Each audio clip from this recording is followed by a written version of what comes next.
1h30 pour aborder plusieurs sujets d'actualité et les préoccupations des Burkinabés. L'exercice du capitaine Ibrahim Traoré ce matin à la radio nationale.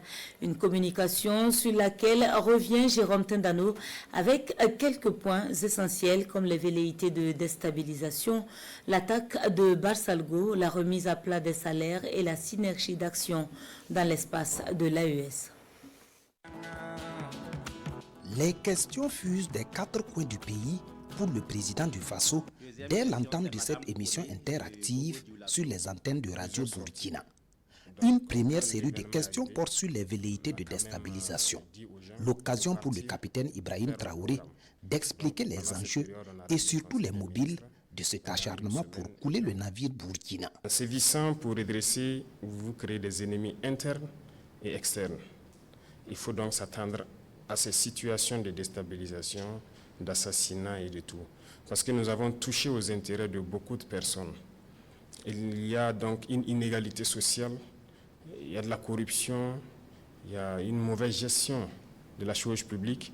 Et si nous essayons de vouloir redresser tout ça, forcément on va toucher aux intérêts individuels de certaines personnes. Et ces personnes très souvent sont riches, ont de l'argent, utilisent cela pour manipuler souvent des personnes plus pauvres qu'elles, pour nous les mettre à dos en fait. Ça c'est à l'interne et ces mêmes personnes n'hésitent pas à coaliser donc avec les forces impérialistes qui passent leur temps donc à nous endeuiller, à nous appauvrir. L'autre point, ce sont ces forces extérieures-là.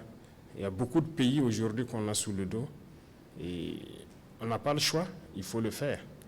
Voilà, si nous voulons que notre patrie soit indépendante, si nous voulons notre souveraineté, si nous voulons que les Burkinabés mangent à leur faim, si nous voulons que nos enfants aillent à l'école sans payer un franc, si nous voulons que demain, le paludisme qui est une des maladies les plus répandues au Burkina Faso, que nous puissions soigner notre population sur certains mots à 0 franc. Voilà certains rêves que nous avons, mais il va falloir faire beaucoup de concessions, il va falloir empêcher certaines puissances de nous piller. Et ça crée beaucoup d'ennemis. Donc, nous sommes préparés à ces situations. Nous les vivons comme normal, en fait. L'attaque de Barsalgo est également une question commune à plusieurs auditeurs. Là également, le chef de l'État sait les motivations et la stratégie. Derrière cet acte terroriste se cache plutôt le dessein funeste de certains fils de la nation. Barsalgo, je ne vais pas rentrer aussi dans les détails, mais Barsalgo, je pense que j'étais personnellement visé. Parce que Barsalgo et moi, il y a une histoire. Barsalgo et la situation du pays, il y a une histoire. Voilà, en juillet 2022, vous pourrez peut-être après vous renseigner sur place à Barsalgo. J'ai défié beaucoup d'ordres pour m'interposer pour que Barsalgo ne tombe pas. Et donc j'ai sacrifié beaucoup de choses quand même à Barsalgo. C'est le lieu pour moi de remercier beaucoup de gens qui nous ont soutenus dans notre manœuvre pour que Barsalgo soit. Et je pense qu'ils ont ciblé Barsalgo parce que ça allait me toucher. Toutes ces velléités permettent au peuple de comprendre jusqu'où peuvent aller certains Burkinabés pour leurs intérêts personnels.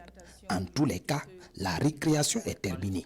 Chacun devra assumer les conséquences de ses actes, avertit le président du Faso. Et de rassurer, contre vents et marées, le navire burkina avance, suivant la trajectoire voulue par le peuple et propulsé par les forces combattantes qui reçoivent ici un hommage appuyé du chef suprême des armées. Nous sommes en train de recruter, sur les 2 années, je pense qu'on est à plus de 30 000 personnes recrutées presque, dans l'armée seulement, et les autres forces aussi ont recruté. Nous avons doublé, sinon même plus, la masse de forces donc, au niveau de l'armée des terres, pour pouvoir faire face. Mais nous partons aussi à un rythme un peu lent parce qu'il y a beaucoup de choses qu'il faut autour du recrutement. Si vous remarquez, nous avons recruté en temps 5 000, après on est passé à 10 000, aujourd'hui nous sommes à presque 15 000, parce que la formation, il ne faut pas la bâcler. Et c'est l'occasion donc de remercier donc, certains pays, donc, notamment les pays de l'AES, qui nous ont donné un coup de main au départ. Le Niger, nous avons envoyé des troupes au Niger formées pour revenir s'installer. Nous avons envoyé des troupes au Mali formées. Nous en avons envoyé donc au Togo. Aujourd'hui, depuis que nous avons pris notre destin en main, comme on le dit, La plupart des pays européens qui offraient des formations au Burkina ont systématiquement fermé. Et certains pays, malheureusement, qui sont nos voisins, ont automatiquement aussi fermé les rapports militaires avec nous. Tout cela participe de la souveraineté, puisque désormais, les formations militaires s'effectuent dans l'espace AES, répond le chef de l'État à un groupe d'auditeurs qui s'intéressent aux résultats engrangés depuis l'institution de la Confédération des États du Sahel. L'AES est une cible.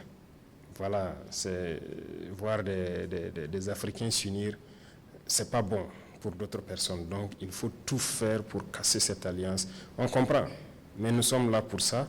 Et voilà pourquoi très tôt, nous avons commencé donc à mettre en place immédiatement dans chaque pays des officiers de liaison. Voilà, donc il y a des Burkinabés au Mali et au Niger qui participent donc au centre des opérations.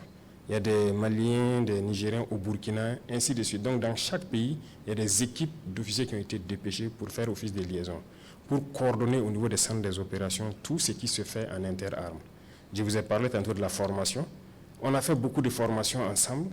Et si vous vous souvenez, dès le départ, il y a des gens qui ont signalé entre-temps des forces spéciales guinéennes qui étaient ici.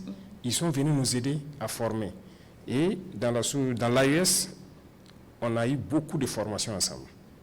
Vous avez dû voir des rumeurs qui ont circulé des forces burkinabées à l'aéroport de Niamey, ainsi de suite. On a fait de l'entraînement ensemble, mais on fait aussi du combat ensemble. À ce rendez-vous avec les auditeurs de Radio Burkina, le capitaine Ibrahim Traoré décline une fois de plus sa vision d'un Burkina industrialisé. Construction de rails modernes, installation d'usines d'exploitation et de transformation de nos matières premières, tout est fait pour créer en interne des emplois pour les jeunes et de la richesse pour le pays, conclut le président du FASO.